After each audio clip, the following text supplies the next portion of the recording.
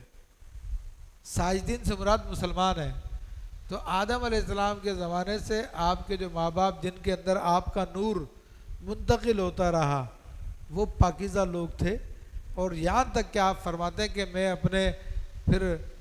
اپنے والدین سے پیدا ہوا، تو یہ سارے کے سارے پاکیزہ ہستیاں ہیں۔